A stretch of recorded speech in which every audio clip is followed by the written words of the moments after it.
미술관? 하면 뭐가 떠오르세요? 그냥 그림 걸려 있는 조용한 건물? 만약에 그 미술관이 사실은 도시의 영혼을 담은 거대한 이야기책이라면 어떨까요?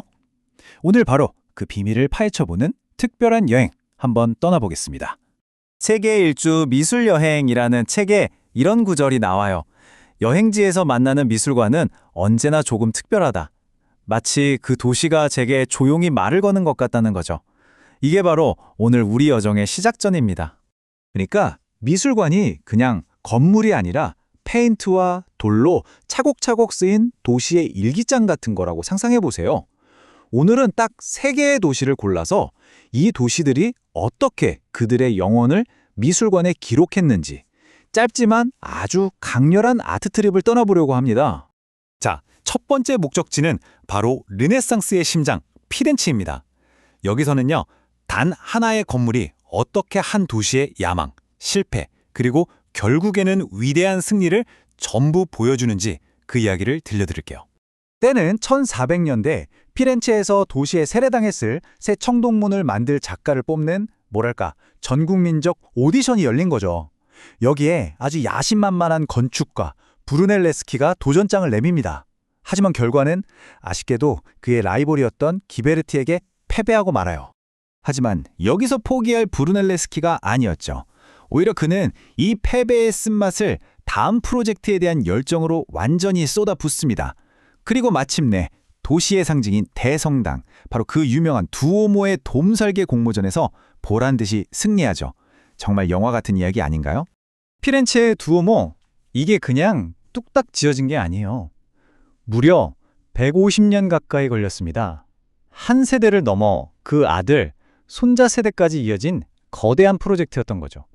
그래서 이 돔은 그냥 건물이 아니라 피렌체의 하늘을 가르는 도시의 끈기, 그 불굴의 정신, 그 자체가 된 겁니다. 자, 이제 피렌체를 떠나 파리로 가보겠습니다. 여기서는 왕이 살던 궁전이 어떻게 모든 사람을 위한 박물관으로 바뀌었는지, 그리고 한 화가가 어떻게 혁명의 한복판에 캔버스에 생생하게 담아냈는지 그 현장으로 들어가 보죠. 지금 우리가 아는 루브르 박물관, 처음부터 박물관이었을까요?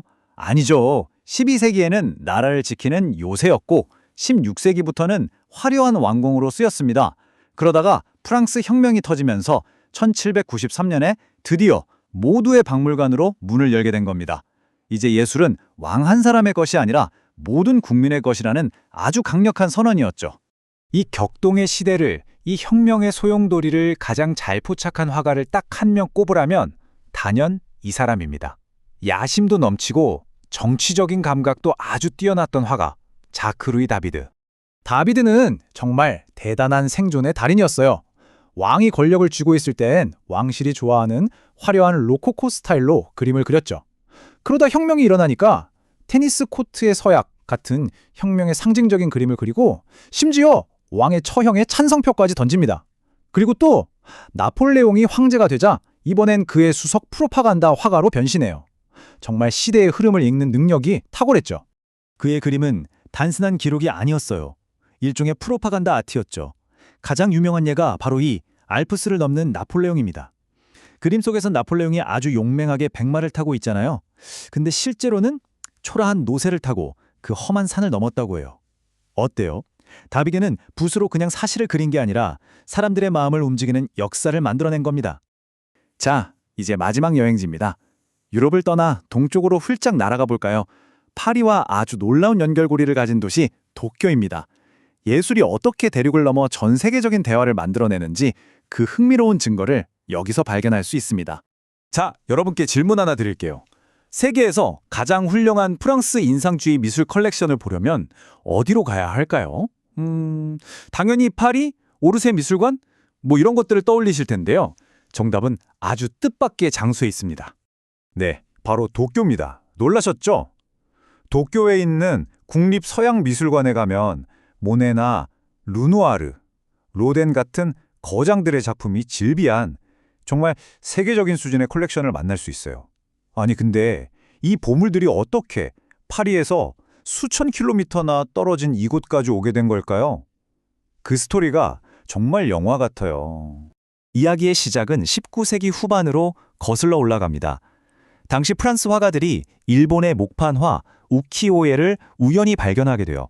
근데 이게 어떻게 발견됐냐면 놀랍게도 유럽으로 수출되던 도자기의 포장지로 쓰였던 거예요. 그저 완충제로 쓰이던 이 그림의 대담한 구도와 강렬한 색채에 모네나 반고흐 같은 인상파 화가들이 그야말로 완전히 매료되어 버린 거죠.